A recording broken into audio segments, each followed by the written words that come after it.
breaking news.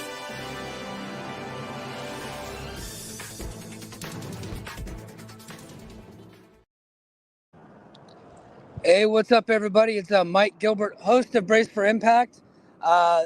You have to excuse the noise. I am outside, and there is a plane flying overhead, so please forgive me for that. I'll try to bring my microphone a little bit closer. Hold on, just one sec. We're live, baby. That's what happens when you go live. You can't really control the elements. Yo, that jet was a bit louder than normal. But as you guys can tell by the title and by the thumbnail, we got some breaking news, and half of it's breaking news. I'll say that. So on Saturday, and I don't want to say I reported because I didn't report anything. I just shared public information that the Motor City Machine Guns were booked for Smash Wrestling on April 21st, which happens to be the night of the tapings after Rebellion. So the Impact tapings in Las Vegas.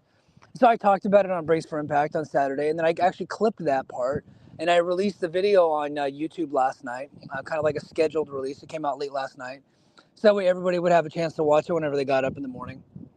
And, when we had first heard about it, my friends in the Brace for Impact chat, I think we learned about it like Saturday morning. And, I think, Gerard and Dobby and some of the other boys in that chat were saying that it was probably, and maybe this was a little bit of copium on our part, that it was probably, they were going to miss the taping and then come back with kind of a new character. And nobody had reported that. That was just kind of what people had thought. And I thought that was a ridiculous idea. Not that it wasn't possible, but that was just a bad idea on TNA if that's what was happening. Because if you remember, just a year ago, this month, a year ago in March, it was announced, I think through Sports Illustrated, that the Motor City Machine Guns had re-signed with the company. And at one point, Alex Shelley was doing another interview, a separate interview from that, and stated that it was a multiple-year deal. And so we all assumed that it was a multiple-year deal. So whenever they were working the Smash Wrestling taping on the 21st, I think one would assume that either A, they had gotten released from their contracts, which didn't appear to have happened, or they were just going to go away for a little bit. They were just missing a scheduled taping. Nick Nemeth had recently worked New Japan, right? But this is different. This is Smash Wrestling. It's like a small indie fed, so I don't think anybody would pass up an Impact taping in the Pearl at the Palms. Very important tapings for the company to go work an indie show. Even if they were just going away for a little bit for storyline purposes, that makes no sense to not have the Machine Guns on a very big show where you're hoping to get over 1,000 people in the venue, right? And so I thought it was a bad idea all around. Well, Mike Johnson from PW Insider is reporting today that it looks like the Machine Guns contracts are expiring at the end of this month. So people saying that they had signed multiple year deals. Apparently that was not true. Now, he is not definitively saying anything. He's saying the belief within the company is that their contracts expire at the end of the month, and that the Machine Guns may still work TNA going forward, but they're going to take outside dates and do stuff, and it may actually conflict with Impact dates, which is what's happening on April 21st.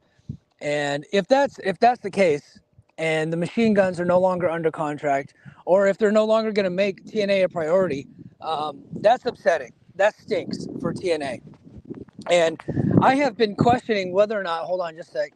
I have been questioning for a while whether or not Anthem was actually going to be cutting the budget of TNA, because we had not seen any evidence that was true. We heard rumors that it was true, but then by them extending Josh Alexander's contract, picking up the player option or the team option on the player, and signing Alexander Hammerstone, and still, researching whether or not to go live every week at Full Sail, it made it seem like it was possible that Anthem was not, in fact, not cutting the budget, that might have been just a rumor. But now we have to retake a look at that.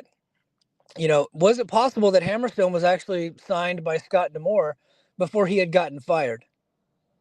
I think nobody ever thought of that. Maybe he signed whenever he had come in for Hard to Kill. Maybe he had already signed, and then they just had scheduled him to come into March because he had outside bookings for January and February. So they have said, hey, look, we'll sign you now, and then we'll just start you up in March. That is like a very real possibility. So it is highly possible that Hammerstone was signed by the Scott D'Amore regime before D'Amore had gotten fired, and that's why that happened. So I'm starting to rethink. Now I'm not, Rome is not burning, right? The machine guns haven't officially departed. They're not signed anywhere else at this point because they're still technically under contract to TNA. They could absolutely re-sign them, and then the 21st is the only date that they miss, and then they're just part of the company going forward. But if they do hit free agency, I think it's very possible that Tony Khan would want to bring them into his company. Now, he's had opportunities to do that before because Alex Shelley had not actually officially signed any type of contract with TNA up until a year ago. He'd been mostly a freelancer for a long time, and he had been just kind of working tapings, and he would kind of come and go as he pleases, which is what he likes to do. Sabin, though, was under contract for a long time. So, I think there's been opportunities before, and they haven't been able to do it. Now might be the time, because if you take a look at the tag team division in AEW, while they have a lot of tag teams, nobody's really hot right now other than the Young Bucks. And the Young Bucks are hot because of that Sting feud. But, they're angling for possibly another Young Bucks FTR rematch, but we've seen that a couple of times. And while it'll still be very good, I don't think that that's like really a hot match. Now they could do something to get it hot, right? And create a great story, and they're all great performers, and they can make it work. But, you take a look at this AEW tournament that's coming up, the tournament created because Sting retired as a tag team champion. You take a look at that tournament, and it is kind of weak sauce. And bringing in a legendary tag team, one of the most influential tag teams of the last 20 years, bringing them in would freshen things up a little bit. And it would be, they're a good team to add some depth to a division that is, kind of struggling right now. Which tag team is hot in AEW right now? I just can't name other than the Young Bucks. All right, FTR is still FTR, but they also have Cash Wheeler's, legal issues, which could, the chickens could come home to roost on that one. You don't know how that's going to work out, right? Lucha Bros aren't teaming right now because Phoenix is hurt, right? LAX is gone. The Acclaimed is as cold as ice right now. The Ass Boys, the Gun Club, whatever they're called, they were hot for a little bit, but they have kind of cooled off now that they're a part of the Bang Bang Scissor Gang. The whole thing sucks. So which tag team is hot? I don't know. W. Morrissey, I'm not calling him Big Bill. W. Morrissey and Ricky Starks, that's kind of a thrown together tag team. Everybody kind of sees both of them as singles competitors that just decided the team recently. Who else? What, Private Party? No, not really. I don't think Private Party's hot. I mean, they're still pretty green. The Dante and Darius Martin. No, nope. I don't think, they can't stay healthy, right? They really can't. So who is it? I don't know. I think that if AEW, and I say this as a TNA podcaster that very much selfishly wants them to re-sign with TNA because that benefits me. But I think they really could add to the I think they really could add to the AEW tag team division. Now, Baby Huey, hey, what's up, Baby Huey? He says Mox and Claudio. Yeah, Mox and Claudio are awesome, and I would say they're a hot tag team, but they're also two singles acts that have recently formed, and then I don't see them being a tag team forever. So that is wild to me. I think TNA needs to figure this one out, because the machine, like, TNA has lacked an identity, but when you think of TNA, you think of the machine guns. TNA is very much a part of the culture of TNA. Or I'm sorry, the machine guns are very much a part of the culture of TNA. They're very much tied to the identity.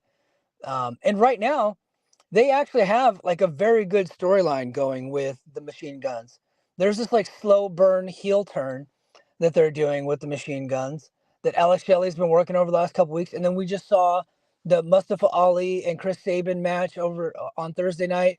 And Chris Sabin tried to cheat to win. He tried to use the belt to defeat Ali. and then he had a meltdown after the match was over. That's very much like a heel turn. So they have the storyline in place to turn these guys heel and to bring new life, breathe new life into the tag team, which would then breathe new life into the tag team division in TNA.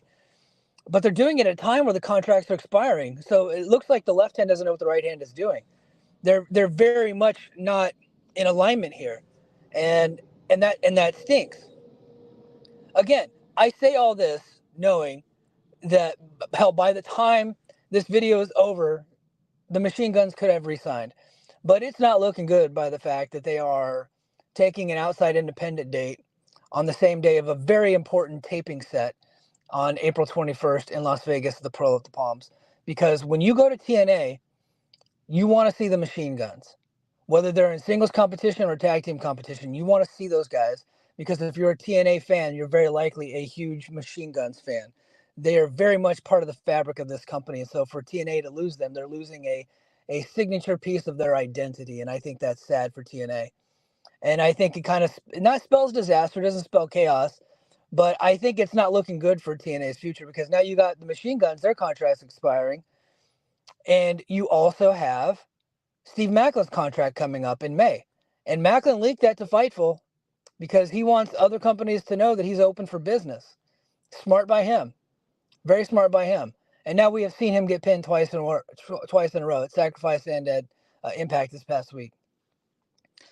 And when that happens, when guys' contracts are expiring, that typically spells disaster for them, not to use a Scott Steiner reference. So, but I do think that of all the tag teams that I've ever seen, the Briscoes and the Motor City Machine Guns were the two tag teams that never really got the big payday. They just never did. When the Machine Guns were in TNA at their peak, they weren't really they were revered by the hardcore fans, but they were never really revered by the office. They were never they had the belts and stuff like that. But, I know Sabin was the champion for a little bit, but that kind of seemed like they were just trying something. But they were never they were never pushed over a lot of the WWE fireds that had come into the promotion at various times. So we always kind of us hardcore fans were very big fans of theirs, and we always felt like they never got their just due in TNA. And then whenever they eventually got their release, they went to Ring of Honor. They did a lot of cool stuff all over the place. And then the tag team just broke up for a little bit. Sabin got hurt a couple times. I think he tore his ACL 2 or 3 times. And so they missed their peak. They missed the opportunity to go get the WWE money. And of course, when AEW was created, they were not a tag team at the time. Chris Sabin wasn't even wrestling in TNA at the time. I don't think he was like a producer. And then during the pandemic, I think it's Slammiversary 2020, I had predicted it for weeks. I do have to say that Brace for Impact predicted the reformation of the Motor City Machine Guns happening at Slammiversary 2020. And sure enough, right as Slammiversary 2020 came on, there's the Machine Guns opening up the pay-per-view and winning the tag team titles. And then they were back in the races. And now, they couldn't get Shelley to sign a contract. And then once he ended up taking off for a little bit because I think that his job wanted him to get the vaccine and he just wasn't ready to do that. So he said, hey, if you're going to be out there wrestling, we want you to get vaccinated. And he was just like, no, I'm not doing that. So he had to give up his wrestling for a little bit and go back to doing physical therapy full time. But, but then he returned a couple of years ago. I think in 2022, he wrestled Jay White. And then we got another reformation of the Motor City Machine Guns. And they've been going strong off and on for the last 2 years. And they had just recently, over last year, they didn't break up, but they kind of went on their singles run. And they have remained vital pieces to the promotion. So if they were to lose them, that's a huge blow to TNA. It really is. Some people TNA will survive. They always survive, the cockroach theory. Yeah, they will survive, but will it be as good? Will it be as fun to watch? Right? People think that the TNA can't lose hardcore fans. They can. They absolutely can. So if they leave, sucks for TNA. But if they go to AEW, great for AEW and great for the Machine Guns. And I hope to God that these guys make all the money that they got coming to them, because I really do feel like they deserve it. I don't think that the Young Bucks would be as good as they are today without the influence of the Motor City Machine Guns on them. The Motor City Machine Guns need to take their rightful place into the Hall of Fame one day. The only thing that they don't have is they've never drawn big houses. They just never have. And so they might have an opportunity to do that in AEW if they go there. And AEW fans, as you can tell, some people are clamoring for it. Other people just don't see it in the Machine Guns because maybe they were never TNA fans. And so they see it as just like a TNA act. And so they're in for a rude awakening if they don't think that the Machine Guns are everything that I'm saying that they are right now. And they can still freaking go. They're out there still having awesome matches, amazing matches. And so if they go there, kudos to them. And WWE, I don't see that as a real possibility. WWE had opportunities before and they passed up on them. They had opportunities to bring in Alex Shelley. They actually brought him in. We saw his tag team. What are they called? Not the Time Machines, the Time Splitters. When Kushida was signed to NXT, Shelley did come in for the Dusty Classic, but they just never kept him. So, but as we have seen, Shawn Spears just recently returned to NXT, and they are trying to beef up NXT ahead of the CW debut. Could NXT bring in the Machine Guns? I don't see it. I'm not going to say impossible. I just don't. I just wouldn't see that as being like a likely scenario. I think that people would have to explain to Triple H who the Motor City Machine Guns are, and I think him bringing in Alex Shelley for that tournament was probably a favor to not only Kushida, but Alex Shelley very likely has like supporters within the company, guys like Jeremy Borash and Abyss, and back then Sanjay Dutt was there, so a lot of people like Alex Shelley, and I think he's been a guest coach at the PC before, so because he is known to be like a very good trainer and a teacher to wrestlers, so which again makes them a valuable commodity in my eyes, and so I hope they get paid, but I mostly hope that they get paid by TNA. Now, moving on from that subject, I talked over the weekend and I released another clip of Matt Hardy. Word had come out that he was renegotiating with AEW, and I think people think that he's probably going to go there. Well, he was at Raw last night, which is not really that big of a deal because they were in Raleigh and he's like from the area. But Rebby Hardy posted all the videos on TikTok, and they're very much like trying to advertise that he was at a WWE show. I don't think that he's got the leverage over AEW that he thinks he has. In fact, I would say he has like no leverage. And if Tony Khan really wanted him, that deal would already be done. So if I'm Tony Khan, I'd be like, go, brother. It's like our audience really does not want to see you on television. I would say just go ahead, go see what you can get, go have fun, go return back to WWE. It was a good 4 years. And it's hard to believe that he was in AEW for 4 years because he really only had a significant role for like one of those years. And then the Hardys they did the Hardy return, I think 2 years ago. And that was ultimately a flop.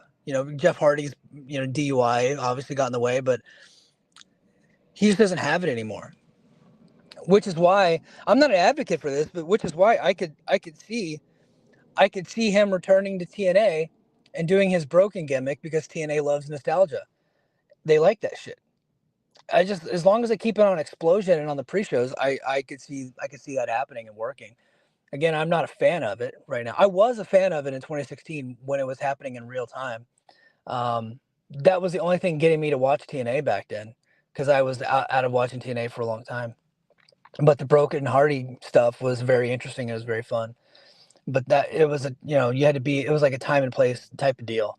It was it worked in 2016. I don't think it works in 2024. But if Matt Hardy is to make a return to any promotion, I think going over the top gimmicky shit instead of trying to have good matches is the way to go. And the place for him to do that is probably TNA.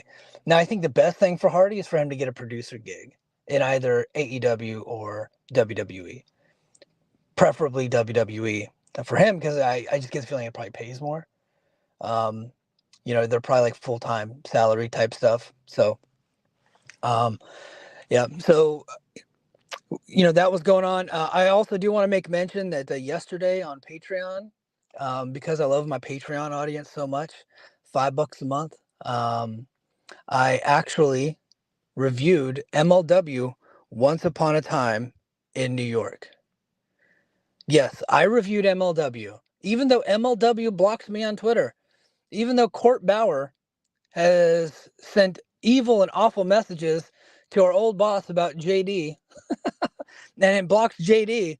I went ahead and watched their show and actually did a review of it. So if you want to check out that recap, head over to patreon.com/the Mike and JD show. Oh, hold on, we got another guy in the chat. Dan Goucher says that Matt Hardy has zero worth in the ring right now. I definitely agree. And he also said, so when the Motor City Machine Guns debut in AEW, Excalibur will rave about their extensive careers in Ring of Honor and on the Indies. Yeah, isn't it weird that they don't really mention TNA anymore? That is weird to me. Something happened, you know. And this wouldn't be the Motor City Machine Guns debut if they did go there. And that's a big if.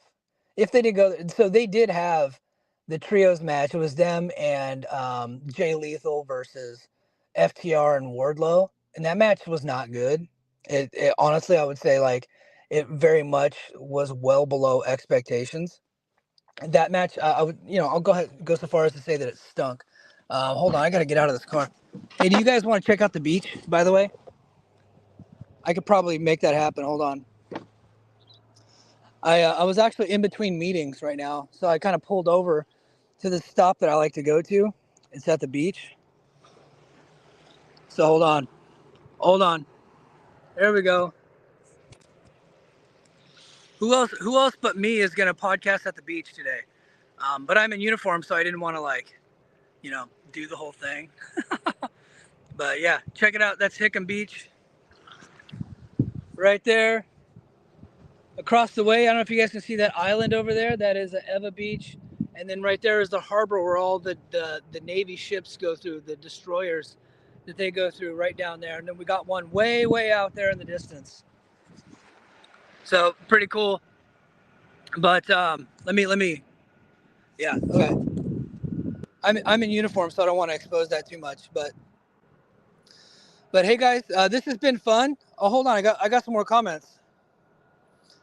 Yeah, you forgot the whole match. Things were very sour between Tony and Scott. Yeah, it did go sour in a heartbeat. And nobody's ever really explained why it went south. I just don't understand it. See, Legacy, the whole company is so volatile. If they're cutting the budget, I'm done with wrestling because everything, I think he means everyone will leave when their contracts are up. Yeah, I could see it. If they don't pay people, they're gonna leave. They're gonna go get the money. At the end of the day, this is a business, and no wrestler should have any loyalty to 3 letters. Their loyalty should be to their families, to their bank accounts, and to their futures. Right? People got bills to pay, and so if you're a professional, you need to go where you have the most money. Gerard says, I think people are taking it and running with it. Taking what and running with what? Okay. Gerard, it says, can easily miss a TV taping, and that's not a big deal. Gerard, my brother in Christ, I love you so much. It's absolutely a big deal. To miss, it's not like a TV taping in fucking, Cincinnati.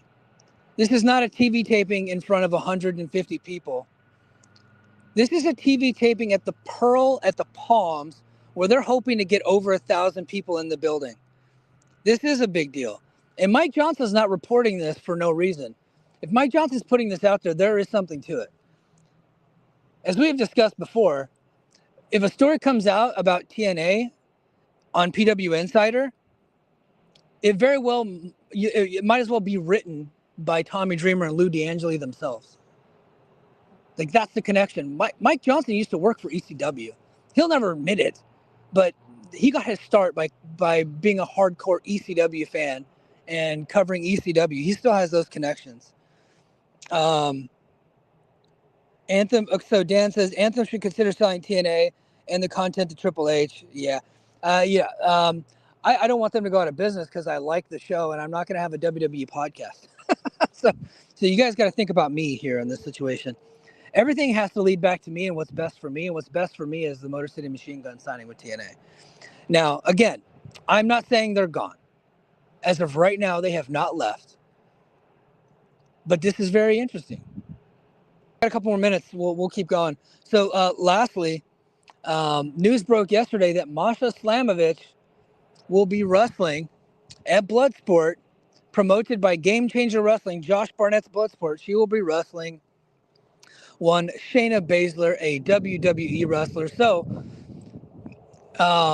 reminiscent of the old days when Taz went to WWF, Taz Tuesdays went to ECW to wrestle Mike Awesome, who had just defected to WCW as the ECW World Heavyweight Champion.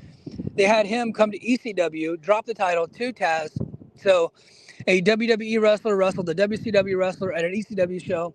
Something similar is happening, obviously on a smaller scale, but a WWE wrestler, Shayna Baszler, is wrestling TNA wrestler Masha Slamovich at a Game Changer Wrestling show, Josh Barnett's Bloodsport, which is obviously promoted by Game Changer. Now, how did this deal get done? Well, I'll tell you, it's actually probably not that complicated. WWE doesn't really see TNA as competition. In fact, they have brought in TNA wrestlers and promoted them as TNA, and so they're happy to work with TNA. Not only that, Josh Barnett happens to be Shayna Baszler's coach.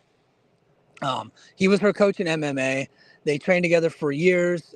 He is like her mentor, and she has been wanting to do this for a long time. And now that Vince is out of the way, they were able to get it done. I guarantee you this is a big deal for Shayna. Quick story.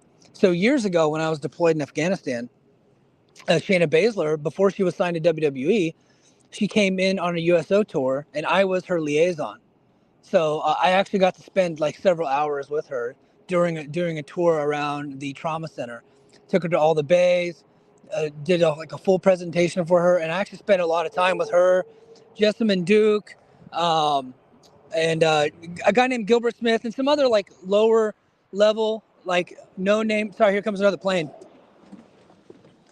Lower level like MMA fighters at the time that only as like a hardcore MMA fan, that like guys that I knew, like people from the Ultimate Fighter that never really got signed, and so they were there, and me and her kind of had like a little bit of a friendship. It didn't last, but we bonded over our love of pro wrestling. And in fact, when her and Jessamine Duke were going to do like a jiu-jitsu demonstration down at the installation gym, they actually invited me to be there to kind of be not their corner, but like kind of be like part of their entourage. And because they said that they were actually going to pull off some pro wrestling moves that Josh Barnett had taught them that look like real moves. And so and we had actually spoken about how much love and respect they have of Josh Barnett. Now, little known fact, Josh Barnett was probably my favorite fighter at the time. I just happened to just be a big fan of his. So, and this was like 2015, 2016 timeframe. So yeah, I had a lot of interaction with her. And we were able to bond over our respect for Josh Barnett. So it's really cool that she's finally able to get to do this and to support her mentor like that, and WWE's allowing it. Now, there were some rumors that more WWE stars would be there, but I have not seen like any names pop up. So if another WWE name did go there, I would assume they would have like a Josh Barnett connection, and I just don't know who that would be. So more to come on that. All right, hold on. So Gerard doesn't like talking about Machine Guns leaving. So hold on, he's in the chat. It says they just did it with Kaz, wrote him out for a storyline. He missed one date, and it wasn't in Las Vegas. He said he clarifies even though the deals are up, they could easily stick around backstage. Yes, they could. Like I said, I'm not saying the Machine Guns are leaving. Okay. I'm saying their contracts are expiring and they're missing. The only thing is their contracts are expiring and they're missing a very important taping, and that is important to talk about. All right. Io picked a good time to subscribe to Trailer Plus. Should be a fun show. Absolutely talking about Bloodsport. And the Legacy says TNA is one step forward. I think it means forward, 3 steps back. So I wouldn't be surprised if all those plans are canceled. Who knows what the plans are? Again, guys, they could easily re-sign today. So this whole thing could be for naught. They could easily re-sign. It is very possible. And maybe this is their leverage play, right? Like, I talked about Matt Hardy showing up at Raw, as kind of like hoping maybe he had like a leverage move over Tony Khan that he just does not have. Maybe this is the Machine Guns, like getting themselves booked for a very important taping, probably the second biggest TV taping of the year, their second time at the Palms, as like a leverage play to get them to, to get some attention, to put some pressure on the bosses, to put some pressure on the bean counters, to get them re-signed. That it very well could be that. Very well could be that. Yeah, why is everyone assuming they know what Anthem's plans are? Yeah, look, nobody knows what their plans are because they have not stated what their plans are. So the whole budget cut came from the people on the TNA side leaking to the media that that's what it was, but we don't know that. However, we'll see it if Machine Guns don't come back and Macklin doesn't come back, and they don't sign any big names for a little bit, then we'll probably know the answer to that question. We'll see it in their actions, right? I very much like, you can take people's words so far, but you learn more about what their plans are with their actions, and that has been true of pro wrestling companies. And it's funny, most people want to talk about TNA when their deals are up soon. Why? Well, because outside of the TNA bubble, right? AEW fans don't really talk about TNA unless it's a wrestler that they want to watch, but they're not willing to watch them on TNA because you only have so many hours in the day, and AEW already has 3 TV shows, so they're not going to add TNA to it. So they're like, okay, I like this wrestler, they look cool, I want them on my show. So now that their deals are up, I'm going to talk about them. They did the same thing with Deonna Purrazzo, and I think people are already talking about Steve Macklin.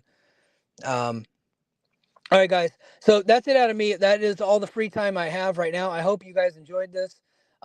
If you want the full episode of the latest episode of Brace for Impact, where I recapped TNA Impact, it was released on Patreon on Saturday. I have released bits and pieces of it in several clips starting on Sunday over the time. But if you want to get it right, if you want to watch it live with me, be a Patreon subscriber. If you want the full audio and the full video immediately after it's done, become a Patreon subscriber. We also did Overtime with Mike and JD. We did that on Sunday night. And again, I have several clips coming out over the next few days that I'm going to be releasing on YouTube, but the full video and the full audio is already available on Patreon. And then, of course, yesterday, exclusive to the Patreon, is my MLW recap. And if MLW keeps booking big stars and putting their stuff out for free on YouTube, I might keep recapping it. So if you guys are interested in that, please head over to patreon.com/the Mike and JD show. I appreciate everybody joining me for this special live stream. Mike live streaming at the beach with 747s flying over his head. But I really appreciate it, guys. Everybody in the chat, peace out. Talk to you next time. Bye.